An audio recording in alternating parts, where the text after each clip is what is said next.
Hi, this is Regine Velasquez Alcacid. Iniimbitahan ko po kayong lahat na manood ng Songbird Sings in Binyan. December 6 at Alonte Sports Arena.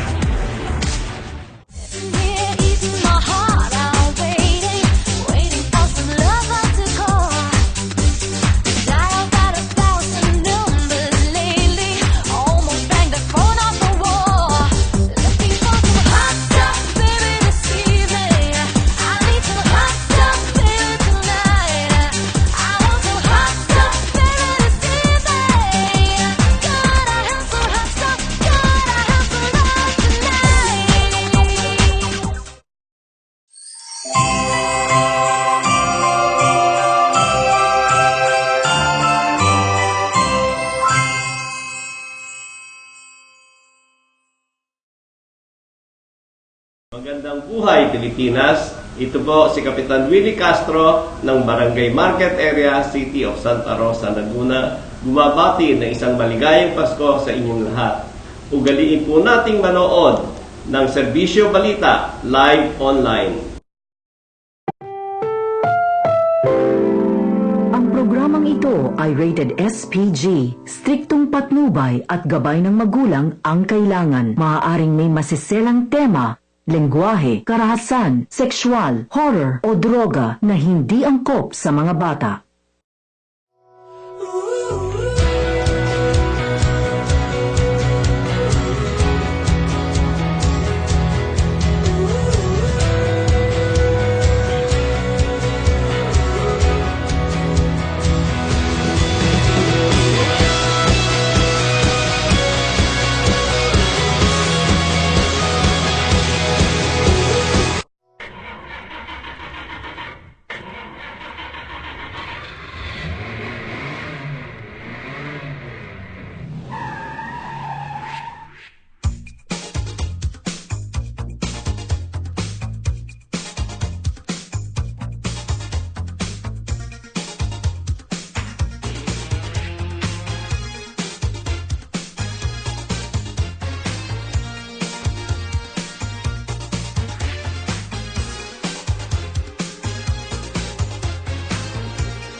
Magandang buhay sa lahat ng nanonood at sumusubaybay ng Ustream Serbisyo Balita Live Online. Nandito na ang manibila ng masa on the go. Manibila ng masa, pihit ng karamihan, pihit ng sambayanan, pinag-uusapan, balita, dokumentasyon, talakayan, opinyon. Manibila ng masa, umarangkada, pumipihit, bumabanat at sumasaga sa mga durobo, mga tiwaling nanunungkulan sa gobyerno. Yan ang manibila ng masa. Ang inyong lingkod, Gaspar Latam, na nagsasabing magandang buhay sa inyong lahat, na kung saan sa kasalukuyan ay nag-iisa lamang at wala ang kasama ng inyong lingkod na si Mr. Rico Pormalionyo, ang magaling, matapang at walang inurong pagdating sa laban. Para sa inyong komento, opinyon, sumbong o karaingan, at tumawag lamang o kaya mag-text sa 0933-032-7314 sa SAM at cell number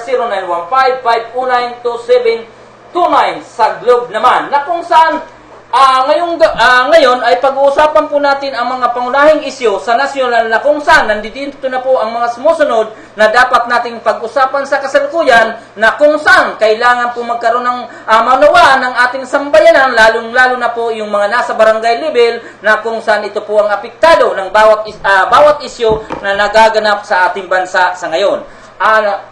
Korte Suprema nagpagulo sa no boto na Comelec, na kung saan ito po ay nag-issue ng tinatawag na temporary restraining order. Duterte nangunguna sa sorbi ng ng NBC, na kung saan sa panguna ng himpilang DCRH at mahigit 200 station nito sa buong Pilipinas na umaabot 7,500 ang respondents sa nasabing ginawang survey, na kung saan ito po ay maaaring accurate talaga sa ikukumpara sa iba. Usaping Crespo, paano na COC tinabla na ng Comelec, na kung saan si Crespo po ay kasalukuyan ang kanyang certificate of candidacy ay dinisqualified na po ng Commission of Election ng 2nd Division. Ganon din po ang grupo ng kabataan nagpapasaway sa Spratly o sa West Philippine Sea. May mga grupo po ng kabataan sa kasalukuyan na pumunta po sa Spratly o yung tinatawag na West Philippine Sea para po kondinahin ang gobyerno ng China tungkol po sa patuloy na pagkuha ng tinatawag na Spratly o yung tinatawag na West Philippine Sea. Sa ngayon, Pinoy nangampanya na sa Italy, kalaban ni Marojas binanatan at Marojas inangat. Desisyon sa kaso ni Pemberton, dagok nga ba sa justice system ng ating bansa? Ganon din po ang maagang pamaskong handog sa lungsod ng Parañaque na sinimulan po nung nakaraang December 1, 2015.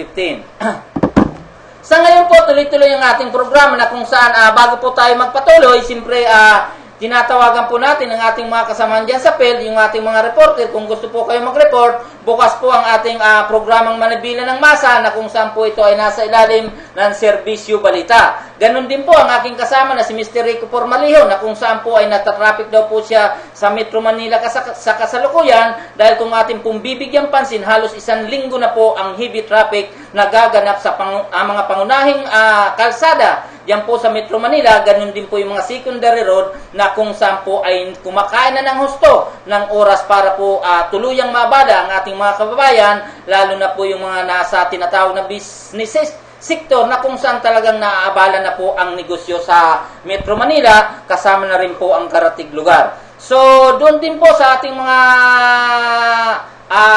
kasama, ganun din po sa mga taga Parañaque, kinukumusta ko po kayo, lalo na po yung mga senior citizen, na kung saan ituloy-tuloy na po ang pagtanggap ninyo ng tinatawag na pamaskong handog mula po yan sa pamalang lungsod ng Parañaque, na kung saan po ito ay nagsimula noong December 1 pa lang ay namigay na. Ganun din po sa aking mga kapitbahay na kung saan minsan ay nagtatanong kung saan tayo napunta. Minsan sinasabi nila, medyo gabi na ako nauwi, mga 2:00 o kaya minsan talaga namang gabi-gabi tayo nauwi dahil nga po tayo ay nagkakaroon na po ng programa dito po sa Serbisyo Balita na kung saan po ito ay nasa ilalim ng Manibela ng Masa, na kung saan tuloy-tuloy na po ang ating pag-ikot sa ating mga karatig lugar dyan, sa ating mga barangay, ganun din po sa kalunsuran para po makakuha tayo ng mga pangunahing balita kung ano po ang nagaganap sa ating lugar. So, sa lahat po, sa mga nanonood ng Serbisyo Balita, ganun din po sa sumusubaybay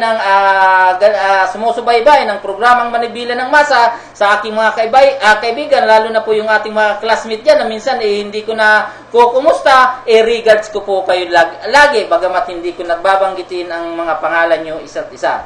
So, ngayon po, pupunta na tayo dito sa pinakamin issue natin tungkol po dito sa desisyon ng Korte Suprema na kung saan nagkaroon po ng tinatawag na Temporary Restraining Order o TRO, na kung saan po ito ay sinang-ayunan naman ng Korte Suprema dahil kailangan daw po yung mahigit 200 million na butante na nasa kasalukuyan ay hindi pa nagkaroon ng tinatawag na biometrics, ay sinasabi po ng Korte Suprema na hanggat maaari ay wag lang daw po munang tanggalin ang kanilang mga pangalan pagdating sa listahan ng COMELEC. Ang question po rito, namumroblema po, siyempre ang COMELEC po dyan dahil malapit na po magsisimula ang printing ng ating mga balota na kung saan ang mga tao po nito ay malamang yung mga papel pong gagamitin sa 2016 election ay tuloy-tuloy na po ang pag-imprinta. Pero kung sakasakaling hindi pa po nila ipa-finalize o talagang magkaroon po talaga ng tinatawag na permanent temporary restraining order, malamang na malamang ay mabibitin ang COMELEC at mahirapan tungkol po sa pag-imprinta ng mga papel na pwedeng gamitin po sa darating na eleksyon. Alalahanin po natin kung iyon po ay mahigit 2 million voters na ayaw ipatanggal ng Korte Suprema sa mga listahan ng COMELEC, alalahanin po natin na ang usapin po natin sa pagdating sa botohan ay tinatawag na electronics data na. Ngayon, kung electronics data na po yan, paano po ang magiging uploading ng mga yan tungkol po sa mga pangalan? Halimbawa na lang po, pagdating ng February, pagdating ng Marso, yung poll po pala ay tinanggal ang tinatawag na temporary restraining order, yung mga tinatawag na botante ay tinanggal, paano na po kung na-upload na po yan sa mga memory card na gagamitin po sa 2016 election. Sa ating po mga kababayan, ang usapin po rito sa tinatawag na no bio, no boto, hindi po ito simple. Sa ano pong dahilan? Paano po ito magiging simple? dahil nga po nagkakaroon ng problema sa pagitan ng COMELEC at ng Korte Suprema. So malinaw po sana rito kung hindi na po sana pinakialaman o sabihin natin na hindi na binigyan halaga ang petisyon ng mga kabataan tungkol po dito sa sinasabi nila na magkaroon po ng panibagong rehistrasyon ng mga botante, ganun din po doon sa bagong magkaroon po ng tinatawag na biometrics, tapos na po sana ang laban. Na supposed to be, ang COMELEC, yung tinatawag na Commission of Election, hindi na po mamumroblema sa usaping tungkol po dito sa deletion o pagtanggal ng mga hindi na nagpa-biometrics, dahil ang sabi nga po ng karamihan, sinasabi ng COMELEC, ng karamihan daw po nito, kaya raw po hindi na nagpa-biometrics dahil siguro po ang marami na raw pong namatay. Ganon din po yung iba ay nanirahan na sa ibang bansa na kung saan hindi naman talaga po sila interesado pang bumoto. So, kung tutusin, sabihin natin na marami pa nga nakatala doon sa COMELEC, sa record ng COMELEC, na sinasabi na more or less is 2 million, so hindi na talaga po ito produktibo dahil nga po sa ang karamihan dito ay wala na. So, siguro, hindi na natin masyado isa-isahin pa dyan kung ano po ang punto ng mga kabataan na nag-file ng temporary restraining order nito sa Korte Suprema at ito po ay pinagbigyan naman ng Korte Suprema, siguro po nasa kanila ng usapin yan. Pero ang atin lamang, sana hanggat maaari, aksyonan nyo na itong aksyonan nyo ito ng maaga para naman po ang eleksyon natin sa 2016 eleksyon ay hindi magka-problema. Dahil hindi naman po kami nangunguna, hindi naman po kami nag-iisip ng masama, pero hindi naman natin masasabi at hindi naman natin binibigyan na ang tuwing eleksyon ay nagkakaroon ng dayaan. Ngayon, hindi po namin alam kung paano ito gagamitin. Paano na lang po kung magkatotooan, sinasabi ng iba nating mga kababayan na kaya raw po itong 2 million na ito na kasalukuyan ay hindi nagpa-biometrics, ay pwede raw po itong magamit sa katiwalian pagdating ng eleksyon. So, kung ating bibigyan nga pansin, halimbawa nga po na-upload na po ang mga rehistradong botante, naka-upload na po sa memory card na gagamitin sa PICOS, paano na po itong 2 million na ito na hindi naka-upload? So, ano po ang mangyari niyan? Gagawin ninyo manual ang botohan? Diba? So, kung magkakaroon ng manual doon sa hindi nagpa-biometrics, dahil hindi na po ito tatanggapin ng computer, hindi na po ito tatanggapin ng PICOS, so magkakaroon po ng manual na botohan doon po sa natitirang more or less 2 million. So hindi po kami nangunguna, kami lang po ay sinasabi namin na sana ang 2 million voters na yan na sa kasalukuyan ay hindi pa nakapagparehistro ay hindi po magamit sa lukuhan pagdating sa 2016 eleksyon. Yun lang po. So hindi na po namin bibigyan pa ng pansin yan, bagamat kayo po ang mga tinatawag na person in authority mula sa COMELEC hanggang sa Korte Suprema, kayo na po ang bahala dyan dahil kami po ay nandito lamang para umabang sa mga susunod na kabanata, pero ang katotohanan po niya, nasa inyo ang bula sa kasalukuyan. Okay, so tuloy-tuloy po tayo sa ating programa ngayon. Ganun din po, muli na po tayong lilipat dito sa usaping Duterte. Nung nakaraan na nilabas ng National Broadcasting Company sa pangunguna po ng DCRH, nanguna po sa survey ito si Duterte, si Mayor Rodrigo Duterte, na kung saan nanguna po ito sa survey. So kung ito po ay nanguna sa kasalukuyan sa survey, pangalawa na lang po si Crespo, pangatlo po si Juju Marbinay, ganun din po si Marujas ang naging pang-apat. So ang pagkakalam ko rin po, ang panglima wala pong iba kundi si Miriam Defensor Santiago. So, maganda po ang trend, pabor na pabor po ito kay Mayor Rodrigo Duterte, pero hindi lang po namin alam kung ano po talaga magiging outcome tungkol din po dito sa tinatawag na candidacy ni Mayor Digong Duterte, dahil sa aming pagkakalam nga, ang certificate of candidacy ni Mayor Digong Duterte ay kailan lang ito ipinail na kung saan sinasabi na depektibo na rin po ito. So, kung atin pong bibigyan pansin, inuulit po natin, nagkaroon ng national filing of candidacy noong October 12 to 16 lamang. Noong October 12 to 16 lamang, ito po ay nagkaroon ng pag-file ng certificate of candidacy na kung saan si Mayor Digong Duterte po ay nag-file siya ng certificate of candidacy bilang mayor ng Davao. Pero sa hindi naman po natin inaasahan, Yun na nga, sa hindi po natin inaasahan, si Digong Duterte po ay lumipat at nag-file muli ng Certificate of Candidacy sa nasyonal bilang presidente ng Pilipinas sa 2016 eleksyon noong December po lamang. December 8 yata, siya po ay November, more or less 28 yata, saka pa lang po siya nag-file ng Certificate of Candidacy. So mga rami na nagsasabi na hindi naman tayo nangunguna, hindi rin natin masasabi kung itong si Mayor Duterte ay hindi rin po ma-disqualified tungkol po sa laban ng presidential derby. Dahil nga sa sinasabi nila na ang papalitan daw po ni Digong Duterte na yung kasama nila sa PDP, mukhang depektibo rin yung tinatawag na Certificate of Candidacy dahil nga po sa ang kanyang COC din po ay nag-file din po noong nakaraang October 12, kaya lang ang posisyon ay bilang mayor lamang po ng lungsod ng Pasay. So ang mga pangyayari na to ay hindi talaga namin control, hindi lahat ng control ng nakikinig, ang may control lang po talaga dito sa usaping ito ay ang COMELEC, ganun din po yung mga taong involved dito. Tayo naman po ay nag-update lamang doon sa public information and dissemination sa ating mga kababayan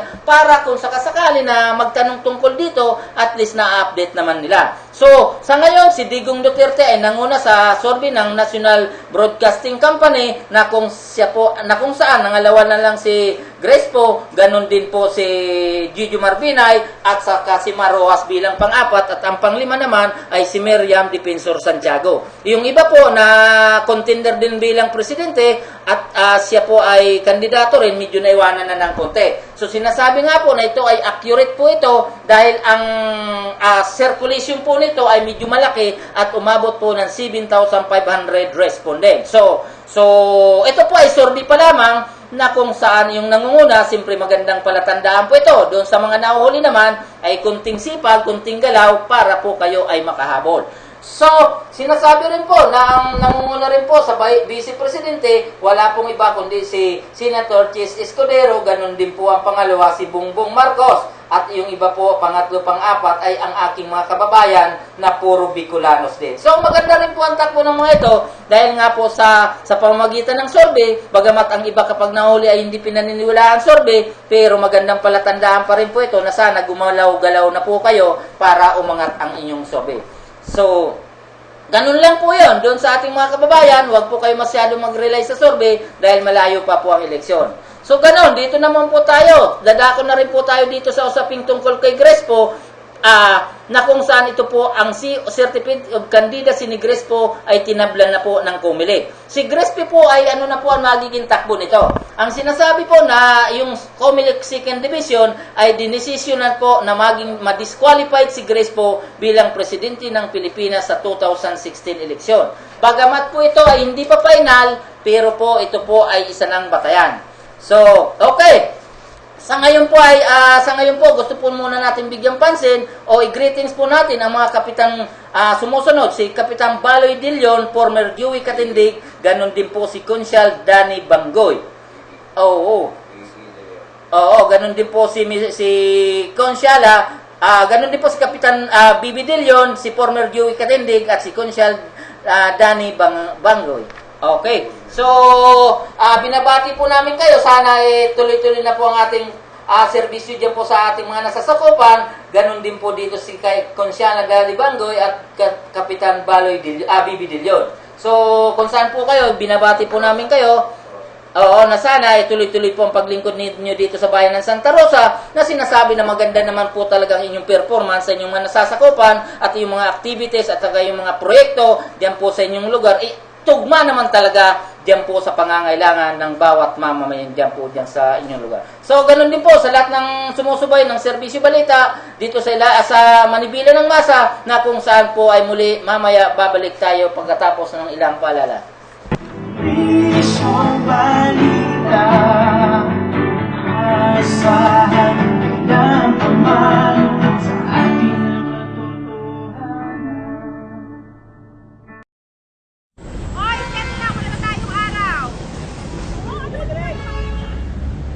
Halika, kape tayo. Alam mo, heartbreak lang yan. Malayo sa bituka. Oh, nag-move na yung tricycle, oh. Ikaw, kailan? Ayan, mainit na kape. Para magising ka sa katotohanan. Wow, ang honest. Parang 7-Eleven City Blends. Real honest-to-goodness coffee made fresh with honest-to-goodness Arabica beans. 20 pesos lang. Honest. Since you're being so honest, may gusto din sana akong sabihin sa'yo. Ay, steak na daw sabi ni Derek. Tara. 7-Eleven City Blends Coffee. 7-Eleven every day. Ito po, si Kaplino Karamay ng Barangay Pook, Santa Rosa City, Laguna. Laging manood ng mga programa sa Serbisyo Balita live online. Karamay po ninyo ang inyong lingkod sa pag-unlad ng ating barangay. Ito po, si Kaplino Karamay ng Barangay Pook, Santa Rosa City, Laguna. Laging manood.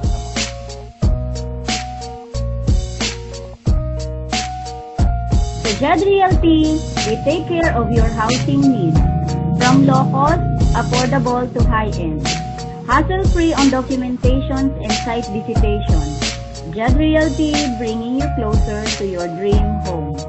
For more information, visit us at our main office, 168 San Juan, Calamba City, Laguna, or call 099999-10190 or 0917-530-1578. Ito po ang inyong punong bayan, Walter D. Echeverria Jr., nagsasabi at nagpapayong ugaliing manood ng mga programa sa Serbisyo Balita Live Online Channel, ang nag-iisa at nangungunang webcast channel sa buong Calabarzon Region 4A.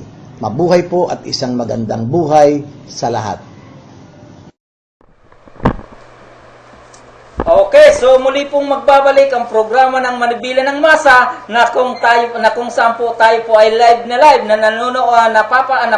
napapanood ng ating mga kababayan dito po sa Metro Manila, ganun din po worldwide na kung saan tuloy-tuloy po ang ating programa sa kasalukuyan. So, ang ating po palang kinukumusta po namin at nagpapasalamat din po tayo sa panonood ngayon ng ating mga kasamahan. Ganun din po yung mga tunay na nagsiservisyo sa bayan na sina Kapitan Bibi De Leon, former Mayor Joey Katindig, ganun din po si Consyal Danny Bangoy na kung saan naman talaga tuloy-tuloy po ang kanilang pagtulong sa kanilang mga nasasakupan, lalo na po sa kanilang mga barangay. Okay, kanina po napag-usapan rin po natin yung tungkol po nga dito sa usaping kay Grace po na kung saan po ay siya po ay disqualified na po disqualified na po ang kanyang Certificate of Candidacy dahil po ay nagpalabas na ang COMELEC Second Division na si Grace po nga po ay hindi na po maaring hindi na makakasama po sa darating na 2016 eleksyon pagdating sa baluta. So nagiging pong malaking problema po ito dahil nung nakarang linggo, yung tinatawag na Senate Election Tribunal ay na kung saan desisyon na talaga naman nagdesisyon na kung saan si Grace po nga po ay sinasabi nila na talaga naman na si Grace po ay natural born Filipino citizen na pwede pong tumakbo bilang presidente ng Pilipinas. Ang problema nga po, pagdating naman dito sa COMELEC, nagkaroon ng usapin na naman dahil parang hindi naman lang nila nirespeto yung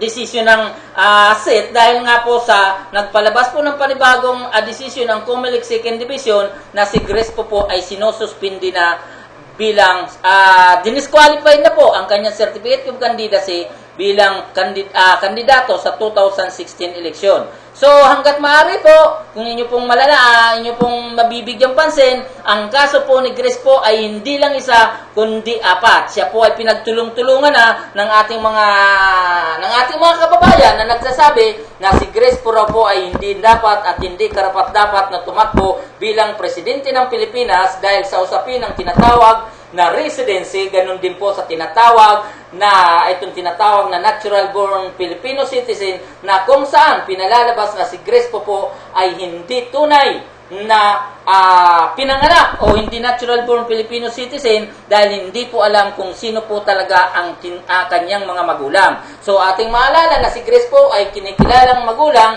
wala pong iba kundi po si Susan Roses, ganun din po ang yumaong APJ na sinasabi na po ang nag-adapt kay Grace po. So sa usaping tungkol doon, hindi na po namin masyado binibigyang pansin. Ang amin lamang po, yung tinatawag, kung ang pagtakbo nga po ni Grace po ay na malalabag ang tinatawag na konstitusyon natin, dahil sinasabi sa konstitusyon, hanggat maaari magkaroon ka ng 10 years na paninirahan dito sa Pilipinas bago ka tumakbo ng presidente, at sinasabi rin po doon sa konstitusyon, hanggat maaari, ikaw po ay tinatawag na natural born Filipino citizen, hindi po yung tinatawag na naturalized born Filipino citizen. Ang mga usapin po na yan ay pinagtutulong-tulungan na po diyan po sa korte, doon po sa mga legal expert. Sinasabi nga po na si Grace po daw po ay mahihirapan para po sa 2016 eleksyon. So malinaw naman po yan dahil nga po sa palapit ng palapit ang campaign period, samantalang si Grace po ay kawing-kawing pa po ang kaso niya po dito po sa issue ng legality ng kanyang residency, ganun din po sa legality ng kanyang paninirahan, ganun din po sa kanyang pagkatao. So, ating bibigyan pansin, si Grace po ay talaga naman na malinis ang kanyang pagkatao. Hindi po siya nasangkot sa anumang katiwalian, pero hindi po ito exempted para maging presidente ng Pilipinas dahil bago ka po mag-file ng Certificate of Candidacy ay may mga batayan para po tayo tanggapin sa COMELEC bilang kandidato. So, okay, doon po sana umaantabay kay Grace po, mukhang sumususog naman ang ating discussion mula nung tayo po ay magsimula rito hanggang ngayon dahil naniniwala nga po ang manibila ng masa ay bukas pangalawa, si Grace po nga po ay maaaring ma-disqualified sa laban ng 2016 presidential election.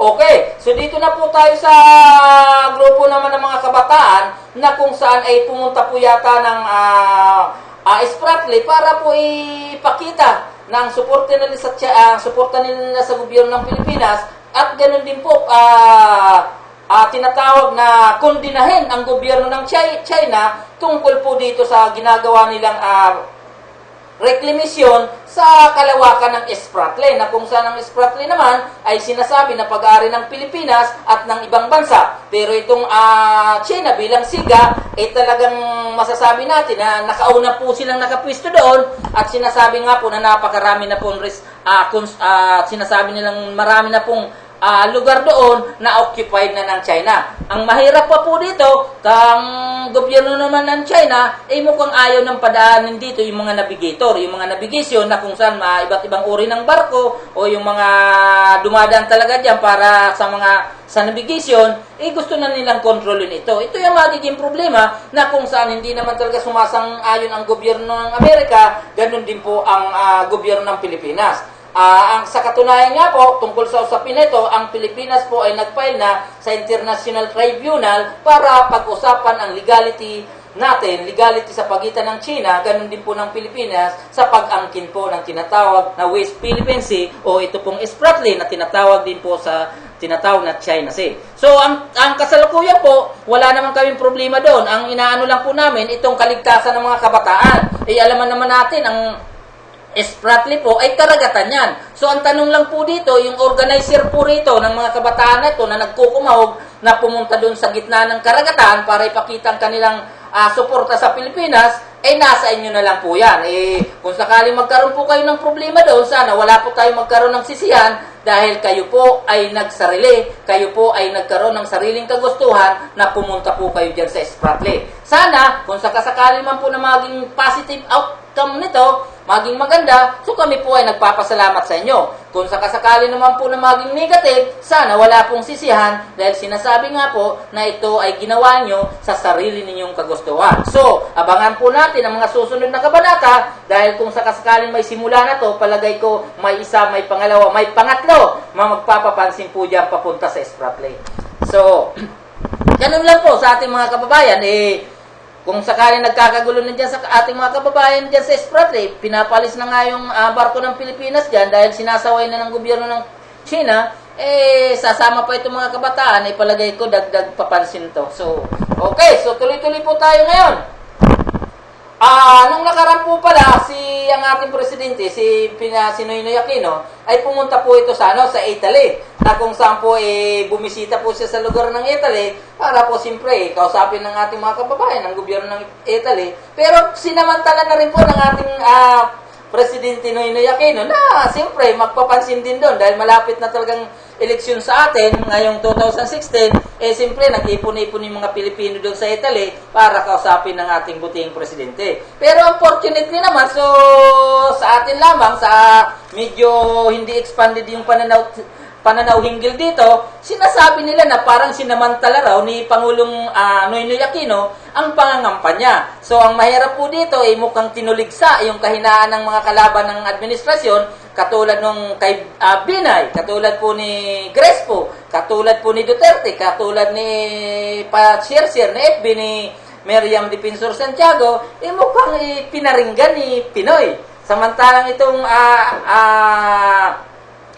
itong kandidato ng administration na si Marojas, mukhang pinatikim na magandang impact. Sinasabi nga nila na huwag na po magpapadalos-dalos ang bawat Pilipino. Sana suportahan na lang po ang tuwid na daan na kung saan ito po talaga magpapatuloy para maging maganda ang takbo ng ating gobyerno. So hindi naman tayo doon, hindi naman natin sinusuayong, siyempre kakampi niya, natural lamang. So, natural lamang, siyempre, talagang pagagandahin ang image niya. So, sana, doon po sa mga nakikinig tungkol po sa ginawa ni Pinoy, bagamat ang sa kanyang sa kanyang biyahe, alam naman natin na ang pirang ginamit niya ay pira naman ng gobyerno na supposed to be, o pira ng taong bayan na supposed to be, ay hindi dapat samantalain. Pero talagang gano'n na lang, panapanahon talaga, pagkatapos galing Pinoy na talaga kung sino ang kakampi niya, talagang ahatakin niyang pataas. So ang ginawa ni Pinoy, siguro natural lamang kahit sino maging presidente, na talagang ang kanyang napupusuan ay pagagandahin sa harap ng ating mga kababayan. So ngayon, tuloy-tuloy pa rin ang ating usapin tungkol nga dito sa tungkol sa naging desisyon ng kaso ng Amerikanong sundalo na walang iba po kundi itong si Pemberton. Nagkaroon po ito ng desisyon nung nakarang araw, binaba doon sa Olongapo City. So, hindi naging maganda ang feedback dahil nga itong si Pemberton, ang kaso po talaga nito ay murder. Pero ang nangyari, nang lumabas po yung tinatawag na desisyon, ang naging desisyon po ay napunta sa homicide na kung saan po ang binabang hatol ay nagkaroon na lang po ng 6 na taon hanggang 12 taon na mabibilanggo itong si Pemberton. So, marami rin ang hindi na-satisfied, kaya lang desisyon po yun ng korte, wala po tayong magagawa doon kundi tanggapin.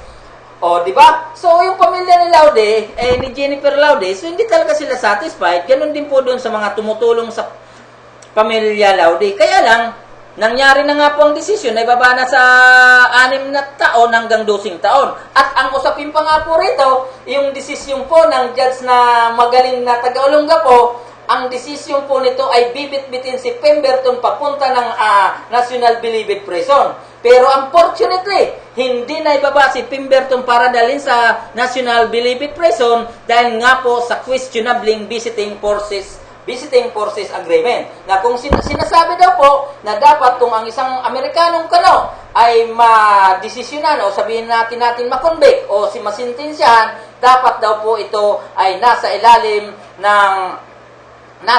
pa rin po ito ng pamamahala ng sabihin natin na dapat daw po ito ay nasa pagitan pa rin ng pamamahala ng tinatawag na between the sa pagitan po ng gobyerno ng Amerika, ganun din po ng Pilipinas. So, napagkasunduan po kasi ng dalawa na hanggat ito daw po si Pemberton, kailangan daw po ito ay hindi madala sa National Bilibid Prison, bagkos po ito ay maipasok lamang sa pasilidad ng Armed Forces of the Philippines. So, ang nangyari, dahil nga po siyempre, hindi malaman kung ano talagang katotohanan, so nagkaroon po ito ng tinatawag na amended order o amended decision. Nung araw din po na yon, itong judge ng Taga-Olongapo. So hindi na natin babanggitin ang pangalan dahil nga po siya ay naiipit din sa naging sitwasyon. Kaya ang sabi po ng judge na yon, inorderan po yung may ng tinatawag na director ng Visiting Forces Agreement na ipakita mo sa amin sa loob ng 5 araw ang Memorandum of Agreement between the U.S. government and the Philippines government tungkol po sa usaping Visiting Forces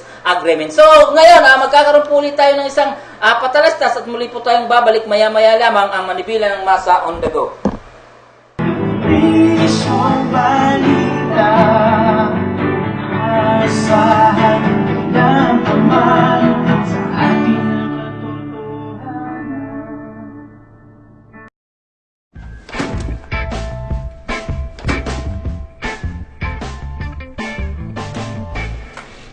PC does what? PC does amazingly thin designs. PC does what no PC has done before. Does yours?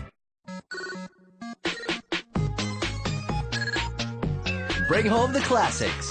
Get a Coca-Cola glass when you add 29 pesos to any meal. Collect all 6. Only at McDonald's.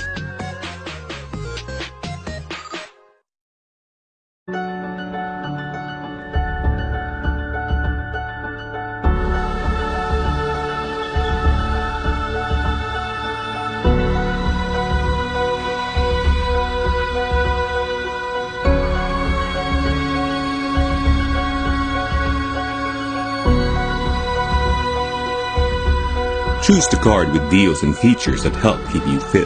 Choose the bright life. Choose Metrobank Gold Visa.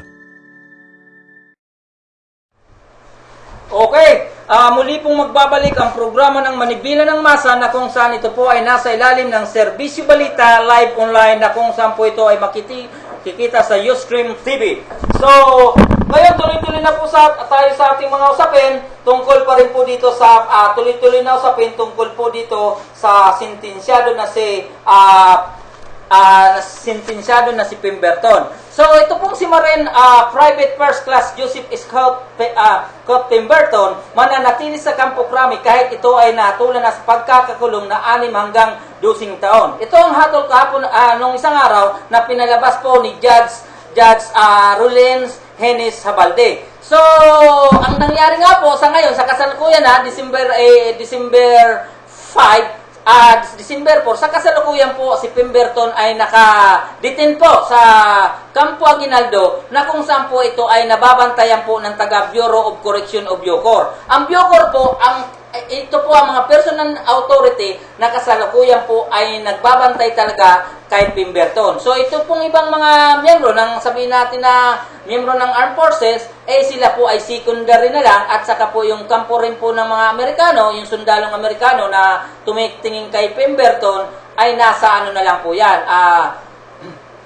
Nasa pangatlo na lang po, tinitingnan din po nila kung ano na po ang nangyayari sa kanilang kanilang kasama. Pero sa kabilang banda po kasi, so hindi talaga ito normal Dahil ang isang tao kapag nakasuha na po ng ganyang katagal, 6 hanggang 12 taon, sa mga Pilipino po talaga ay tuloy-tuloy na po ito sa Bilibid Prison. Pero nga po ito kay Pemberton hindi nangyari dahil protektado nga po ng tinatawag na Visiting Force Agreement na kung saan nga po itong Visiting Forces Agreement po ay questionable pa po ito dahil sinasabi nga po ng ating butihing Senator Miriam Defensor Santiago ay ito raw pong Memorandum of Agreement o yung Visiting Forces Agreement ay isa raw po yung tinatawag na treaty sa pagitan ng Amerika at ng gobyernong Pilipinas. Pero ang nangyari nga po, hindi po ito pinadaan sa Senado. Ang sinasabi po ng ating butihing Senator Miriam Defensor Santiago, dapat daw po kapag treaty ay dumaan po sa kanila. Pero hindi po ito nangyari, kaya ito po ay mukhang may usapin pa po ito sa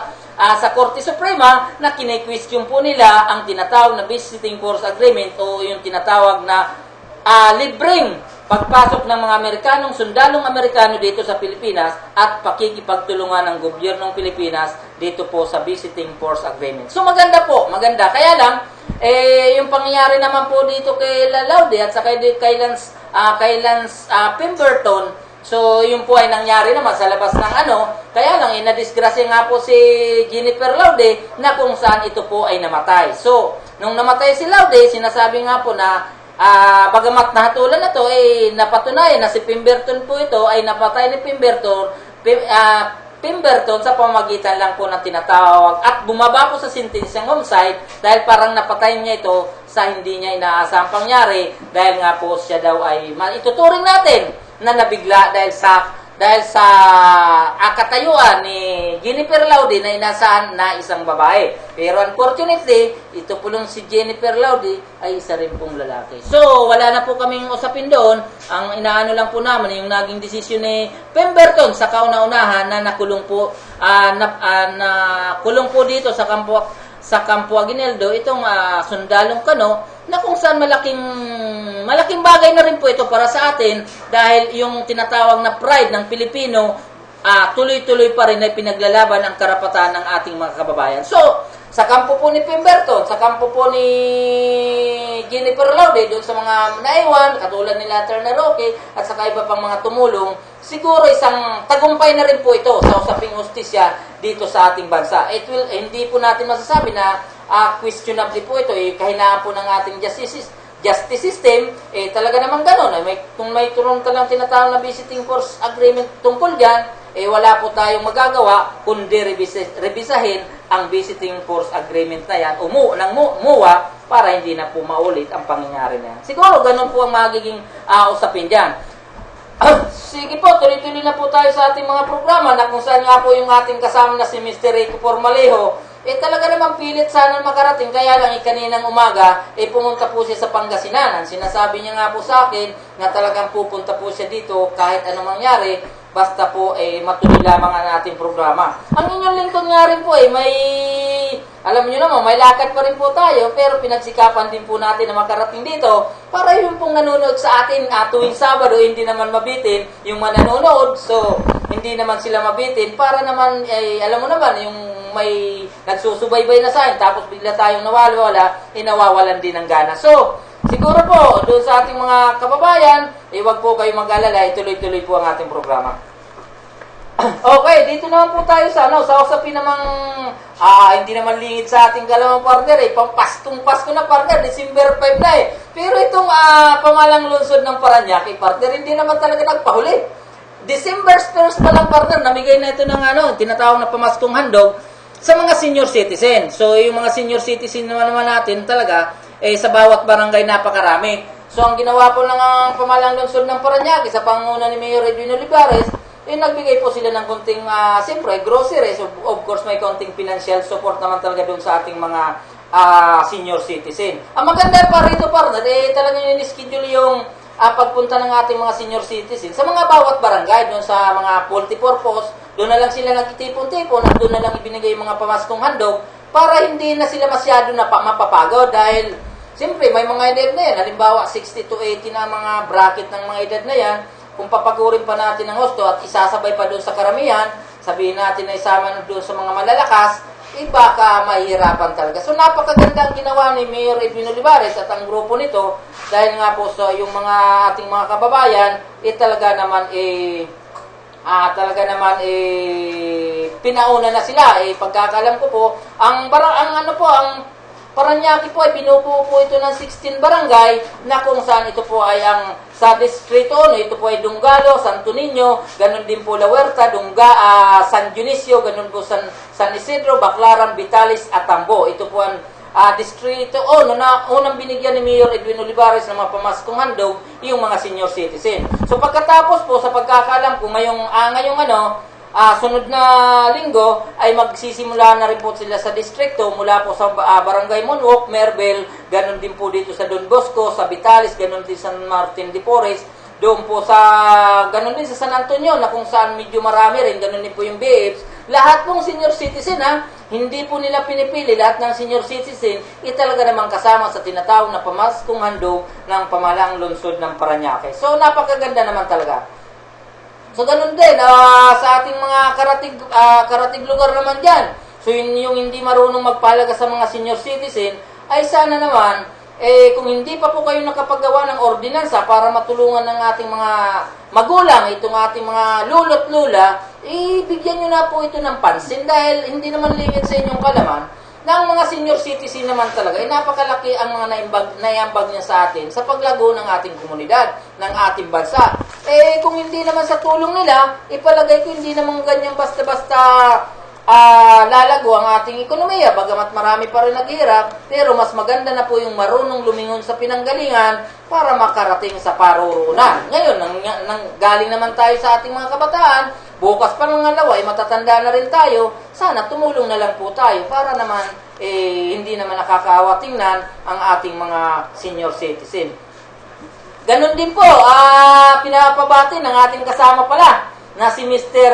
Adan Gabato, ang ating mga kasama dyan. Pinababati ng kasama yung tumulong sa kanya, yung isang paggawa ng cellphone dyan, yung Tuyo Cellphone Shop, located at Olongapo City, na kung saan ang ating kasama na si Mr. Adan Gabato, pumunta dyan nung magkaroon nung igagawad ang hatol kay Pemberton, pumunta po dyan sa Olongapo dahil siya po ang naka-assign dyan para subaybayan ang mga kaganapan po dyan sa hatol ni Pemberton. So binabati po namin lahat, itong si Mr. Janel, Soren, Jeep, Bia, yung sekretary, ganun din po si Yumi, na kung saan ito po yung owner. So, nagpapasalamat po talaga kami, ganun din po sa panguna ni Mr. Adan Gabato, sa pagtulong ninyo para maayos ang kanyang cellphone, para may-upload ang lahat ng nakuha tungkol po sa pangyayari dyan sa paghatol kay Corporal Lance Pemberton. So, hindi naman tayo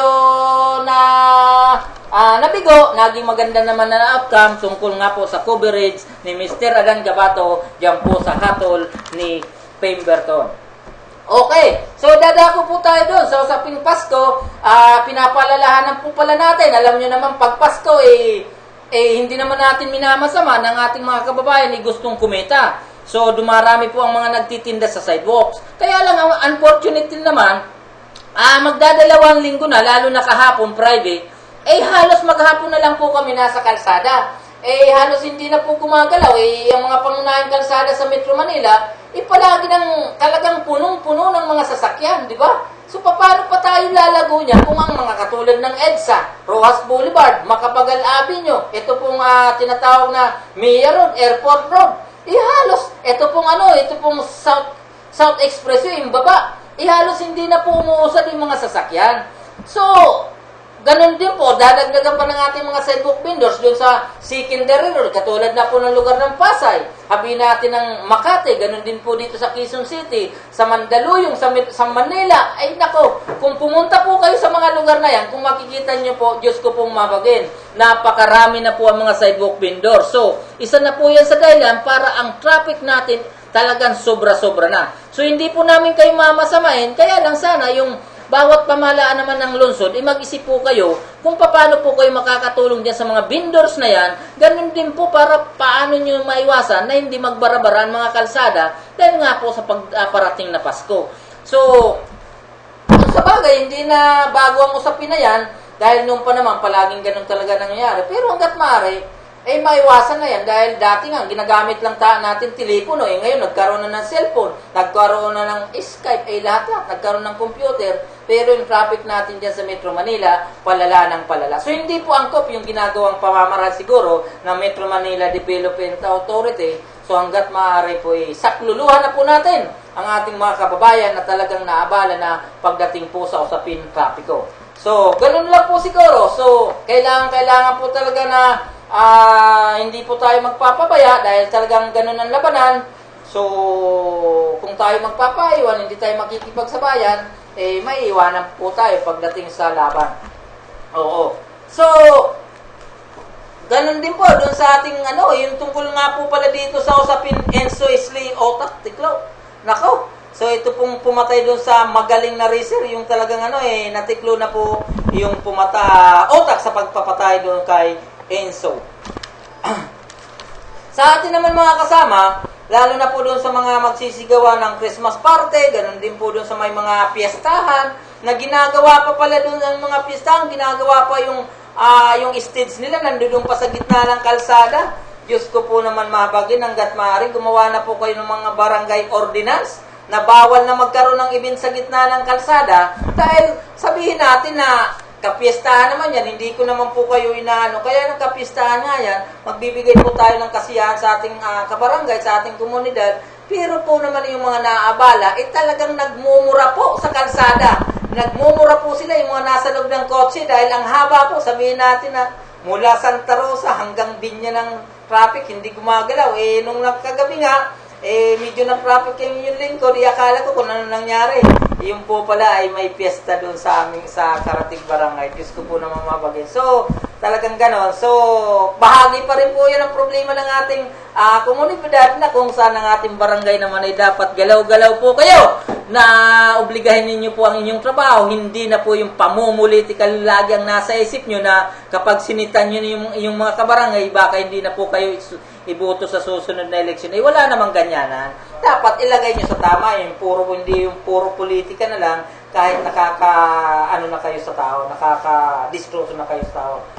Ganun lang po siguro. Ayun na dito kasama nga din pala. Mabuti pa raw sa Olongapo City, may coding ang mga driver na driver na ID system na inilunsad ni City Mayor Rilon Paulino ng City of Olongapo. Coding ID system para masolusyonan ang traffic. Okay, partner. Yung tinatawag na coding, ano ito sa driver o sa mga sa mga unit?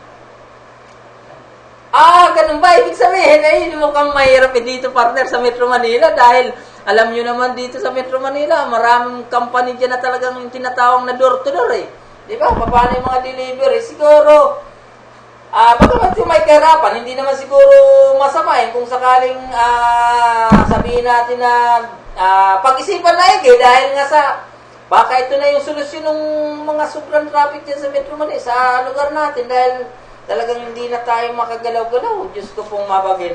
So, tinatawag na coding ID system sa mga driver, pag-isipan nating maigi dahil ito daw po ay pinatutupad na sa lugar ng Olongapo City. So, dito naman po tayo sa usaping Uber at saka Grab, ipinatigil ng Korte Suprema. Ito pong tinatawag na Uber at saka Grab, ito po yung mga private vehicles na nagagamit na po sa pamamasada at nagagamit na po ng ating mga kababayan kung saan po sila gustong pumunta. So para po, ang style po nito parang taxi, bagamat hindi po natin kabisado ang takbo nito, pero sikat na po itong Uber na to Kapag kahit private ang yung hindi mo na kailangan ng prangkisa, pwede ka na pong sumakay ng mga pasahero na talaga naman nangangailangan. Ngayon, ang ginawa po nito mukhang nag-file ng tinatawag na temporary restraining order, yung grupo naman po ng mga taxi driver at operator. Siyempre po, kasi yung Uber po nito at saka Grab taxi, ang una po talagang naapektuhan po nito, yung mga taxi na kung saan sila po ay may tinatawag na prangkisa na inisyu ng tinatawag na Land Transportation Franchise and Regulatory Office, yung LTFRB. Ngayon, itong mga taxi na to, halos pagkakalam ko yearly, taon-taon talagang libo ang ginagastos nito. At bago ka magkaroon ng tinatawag na prangkisa, mukhang napakalaki po ang ginagastos nito. So hindi po lingit sa ating kalaman yan, nung mga nakaraan, marami po talagang, napakarami po talagang katiwalian sa LTFRB pagdating po dyan sa pagpaparehistro ng mga taxi na yan. So, sa aking pagkakalam, ito po ay hininto na po ito sa aking pagkakalam dahil nga po sa napakarami raw po ng taxi. Ang problema, hindi po natugunan ang pangangailangan ng mga pasahero natin, mga commuter. So, ang ginawa po ng ating mga kababayan, ganun din po ng Metro Manila Development Authority at saka LTO, maging ang LTFRB naman, pinayagan ng mag-operate itong tinatawag na Uber at saka Grab taxi. So pag magkaroon ka lang ng tinatawag na TTI, pwede ka na mag-operate, pwede ka nang mag-make up ng pasahero. So unfortunately talaga, hindi nagustuhan po ito ng mga driver, ng taxi driver and operator, kaya nag-file po sila ng tinatawag na temporary restraining issue order doon po sa Regional Trial Court, Quezon City. At pinaboran po ito at nagkaroon po ito ng 20-day TRO ang Uber at Grab, itong Grab na to. So, abangan po natin ang mga susunod na kabanata dahil po malapit ng Pasko na kung saan marami na naman pong gagala sa ating mga kalsada. Kung mawawala po yung Grab, Uber taxi, yung Uber na to,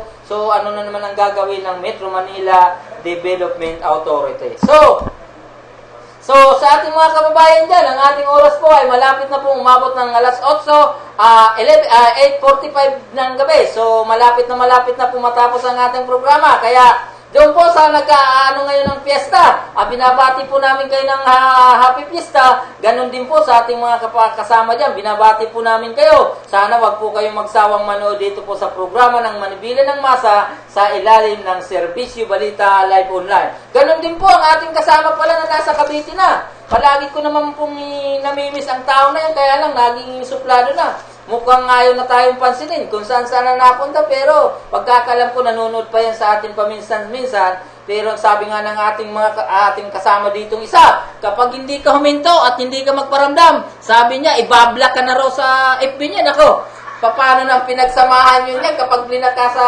FB? Mukhang tatapusin ng ano. Okay.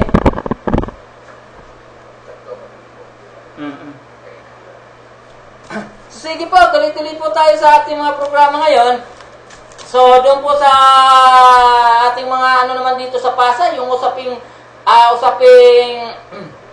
Calixto at saka itong Rojas, mukhang nagiging mabigat ang labanan dahil nagsilabasan na doon sa mga tabloid na si Rojas daw at saka yung dating mayor na si Piwi Trinidad, mukhang nakulong na daw. Hindi naman, wala pa naman katotohanan yan dahil hindi pa naman, nasa labas pa naman si Rojas at saka sila, kung may kaso naman sila sa ombudsman, siguro, nalungkot na lang yan dahil sa palapit na ang eleksyon talaga. So, medyo mainit ang laban yan dyan. Sa pagkakalam ko po, tatlo ang tatakbo dyan bilang mayor ng lungsod, si Mayor Calixto, ganun din po si dating Congressman Rojas, at ito pong ang businessman na si Del Rosario. So, sa ating mga kababayan, siguro, hindi na siguro dapat umiral, yung pira-pira lang dahil mahirap na kung pira-pira lang lagi ang ating pinag-uusapan. Ikawawa po ang ating mga kababayan, mabigyan ka ng 1 o 2 o 3,000. Ang hirap naman, uupo sila ng 3 taon. So, halos doon naman yan talaga kukunin. Hanggat maaari, huwag na to tayo magpabulag sa maliliit na halaga na yan. Bagkos, piliin talaga natin ang karapat-dapat na maging mamuno sa ating lugar o sa ating lungsod. Katulad po dito sa naging sitwasyon dito po sa lugar ng Parañaque. Kung ating bibigyan naman talagang pansin, sa kauna-unahang pagkakataon, ngayon lang po walang lumaban dito sa kasalukuyang na nakaupo na si Mayor Edwin Olivares. Wala po siyang kalaban ngayon, an-opposed siya. Hindi na po lumaban yung mga dating nakaupo dahil sa loob ng halos 2 taon pa lang na panunungkulan ni Mayor Edwin Olivares bilang mayor ng lungsod ng Parañaque, napakalaki po ang kanyang nagawa sa lugar. Lahat ng halos ng barangay, kung inyo pong mabisita lang ang lungsod ng Parañaque, napakarami pong proyekto dyan na nagawa sa kasalukuyan. So nagtataka nga, marami po ang nagtataka kung paano po ito nangyari sa panahon lang ni Mayor Edwin Olivares. So napakarami po, magsimula po sa ospital, dito po sa mga school building, sa mga kalsada, sa mga health center, kung ano-ano po yung paglalaki ng mga daanan ng tubig na kung saan dati binabaha po ang lungsod ng Parañaque, pero sa kasalukuyan ay hindi na po binabaha dahil nilinis na lahat ng estero ng lungsod ng Parañaque, yung mga daluyan ng tubig dyan. Kaya kung sakaling umuulan, isaglit lang po, wala na po yung tubig.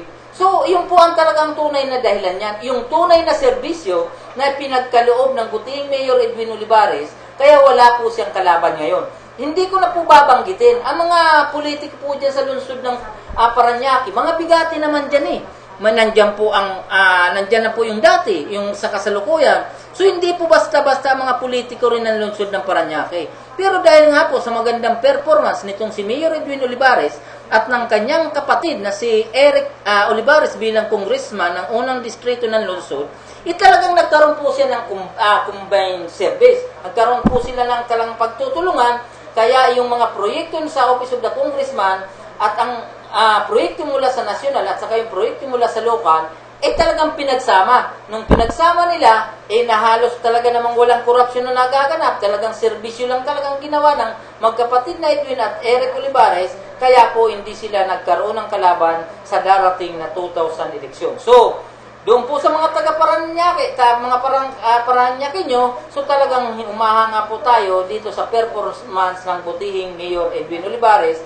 at Eric Olivares. So ngayon po, maladali na pong magtapos ang ating programa ngayong December 4, na kung saan po ay sa sunod na programa naman sa Sabado ay muli po tayong babalik. So, siguro babatiin na po natin ang ating mga kasama sa kasalukuyan na nandito sa ating studio. Sa panguna po ni Sir R.G. Salgado, ganun din po ni Ma'am Laarni Baraero, at 10 ng ating mga kasama na si Ma'am Loida na talaga naman ay kung ating bibigyan pansin, talagang pagdating sa kasiksihan, talagang sobra-sobra at talagang napakabait. Pagdating sa pagpapaganda naman, kay Ma'am Loida, talagang eksperto siya. Ganun din sa ating kasama na si Miss Nere, Adi Chavez siya, apelyo din Miss Nere. Pagdating sa kasiksiyan, halos katapat niya si Sister Loida na kung saan talaga naman okay naman. At saka, okay, talagang mabilis siya sa pagdating naman sa pick-up. At talagang pagdating sa short time, talagang nabibitin pa paminsan-minsan. Kaya hanggat maaari, yung nanonood ng short time, wag po kayong magalit kung kayo po ay mabitin dahil yung dalawa talaga ay may tinatawag na extended time. So, doon po sa short time. Ganun po si kila Kuya Levi Tatad, ganun din po si Mr. Adan Gabato. O yung isa po dyan na hindi natin alam kung nasaan, ganun din po yung ating mga kasama sa labas ng himpilan na umiikot sa andako ng Metro Manila. Ganun din po dito sa karatig lugar ng Calabarzon na kung saan si Mr. Adan Gabato ay humahataw ng husto dito sa lugar ng Batangas na kung saan nandiyan po ang ating gobernador na si Miss Vilma Santos. So pagkatapos po pala ng programang ito, wag po kayong aalis dahil susunod na po ang tinatawag ng musikahan na kung saan po ay tampok naman ang grupo ng Minerva na kung saan talagang napakagaling ng bawat grupo nito ng miyembro. Na kung saan yung pamangkin ko nga, parang gustong pumasok sa Minerva dahil sabi niya talagang malagaling naman na drummer yun palagi siyang sumasama dito sa Aguinaldo, ganun din sa dati niyang pinag-aaralan dito sa Dasmariñas Village.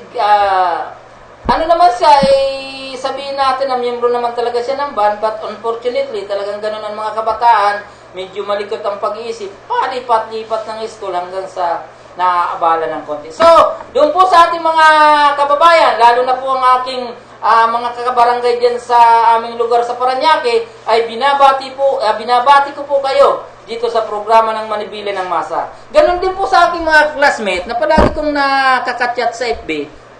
Yung pong mga nasa abroad, katulad ng Saudi, Hong Kong, Singapore, ganon din po yung isa dyan na medyo malikot ang pag-iisip na medyo kulot-kulot din ng konti.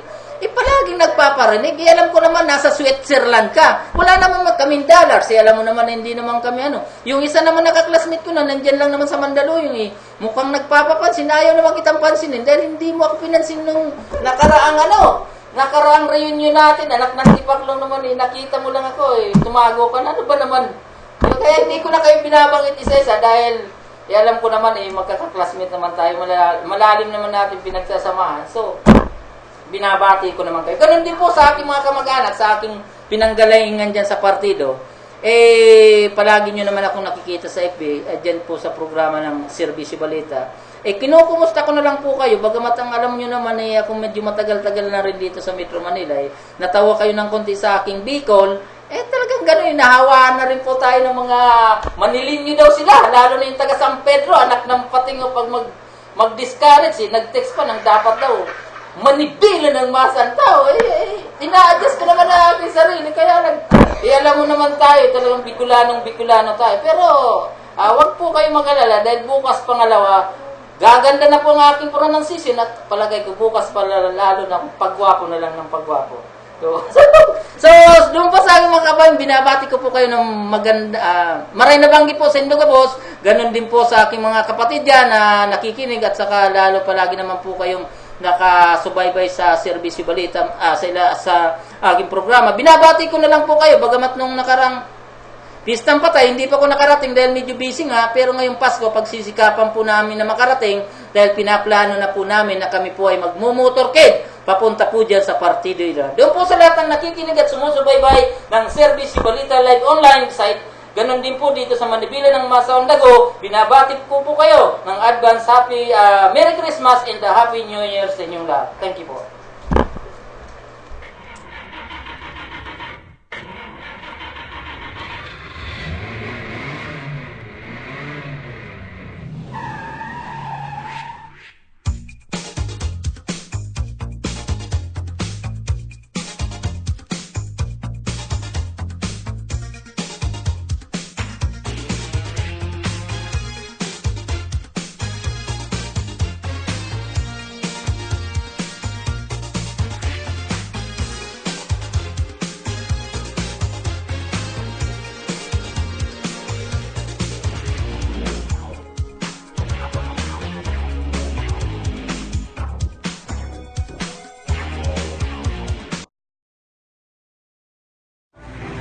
Hi, this is Regine Velasquez Alcacid. Iniimbitahan ko po kayong lahat na manood ng Songbird Sings in Binyan.